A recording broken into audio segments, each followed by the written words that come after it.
Hei, olet onnistuneesti kirjautunut tunnuksellesi sisään Ekiin. Eki on sähköinen työkirja suomen kielen opiskelun työpaikalla ja työn ohessa. Ekin tarkoitus on antaa sinulle konkreettinen väline ja rakenne maahanmuuttajan kielitaidon edistämiseen arkisen työn ohessa. Käyttö kannattaa aloittaa ensimmäisellä kerralla tutustumalla tämän infoosion teksteihin.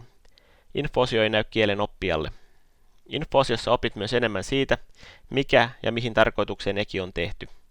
Lisäksi voit välittää koko työyhteisölle tärkeitä asioita monikulttuurisesta työpaikasta ja selkeän viestinnän merkityksestä. Aloita Ekin käyttö luomalla kielen oppijallesi tunnukset oppijahallintaosiossa. Oppijahallinnassa voit luoda ja poistaa oppijoita sekä antaa tarvittaessa uuden salasanan. Aivan aluksi sinun pitää luoda oppijallesi tunnukset. Tämän voit tehdä lisää oppijapainikkeesta.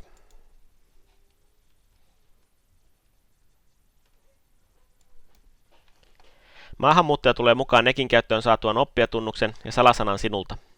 Sinun siis tulee muistaa tai ottaa ylös paperille, minkä tunnuksen ja salasanan loit oppijallesi.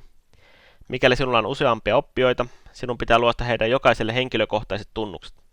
Myöhemmin voit valita listasta oppijan, jonka tehtäviä haluat kommentoida. Oppijahallinnan taustakysymykset kertovat Ekin tekijöille tilastotietoa käyttäjäkunnasta ja välineen tarpeellisuudesta. Tietoja ei yhdistä sinuun tai oppijaasi. Ekin käyttö oppijan kanssa kannattaa aloittaa ja lopettaa arvioinnilla.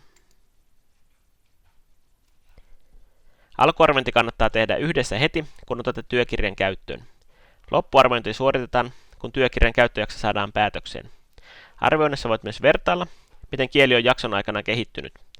Arvioinnin vertailusivu kannattaa tulostaa, jotta kielenoppija tietää, mitä asioita hänen tulee myöhemmin harjoitella oma-aloitteisesti.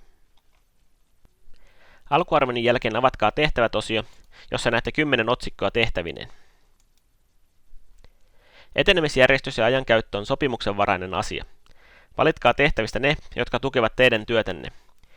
Tehtäviä voi siis käydä läpi viikoittain yksi osio kerrallaan ja järjestyksessä tai satunnaisesti teille sopivaan tahtiin. Muistakaa aina tallentaa tehdyt tehtävät, olivatpa ne tehty itsenäisesti tai yhdessä. Muistakaa myös keskustella yhdessä palautetuista tehtävistä. Ekin tekijät toivottaa teille iloisia keskusteluhetkiä ja hauskoja oppimisen oivalluksia.